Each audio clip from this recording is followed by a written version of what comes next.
नमस्ते प्रणाम। आज मैं आप लोग के बीच में बहुत ही प्यारा सा गीत लेके आई हूँ। अगर गीत पसंद आए तो चैनल को सब्सक्राइब कर लेना और गीत को ज़्यादा से ज़्यादा शेयर करना। बहुत ही प्यारा सा गीत आपके बीच में लेके आई हूँ।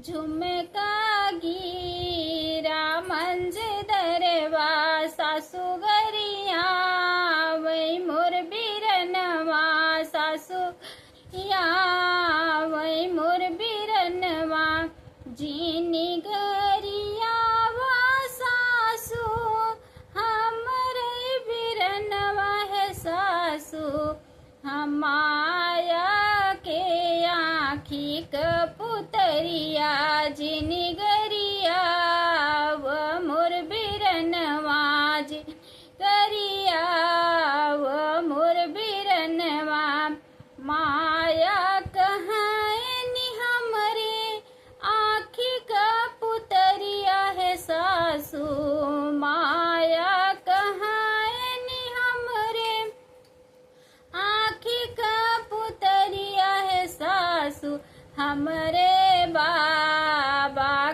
कर जवा जीनी गरिया व मोर बिरनवा जी गरिया व मोर बिरनवा झुमका गिरा मंज दरवा सासु गरिया वही मोर बिरनवा सासु गरिया वही मोर बिरनवा भौजी कहानी हमरे सोरहव सिंगरवा है सासु भौजी कहानी हमरे सोलहव सिंगरवा है सासु हमरे पीठी का ढकनवा जी गरिया व मोर बिरनवा जीनी गरिया व मोर बिरनवा झुमका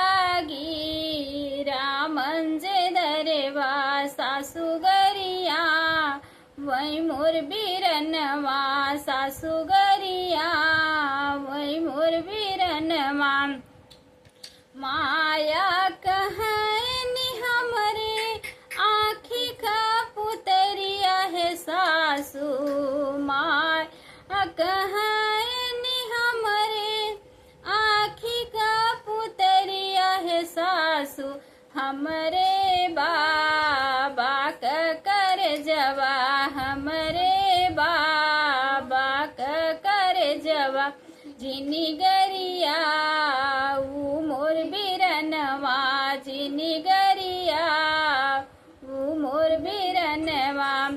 बहुत बहुत धन्यवाद है। अगर आप लोग को गीत पसंद आया होगा तो चैनल को सब्सक्राइब करना, गीत को ज़्यादा से ज़्यादा शेयर करना।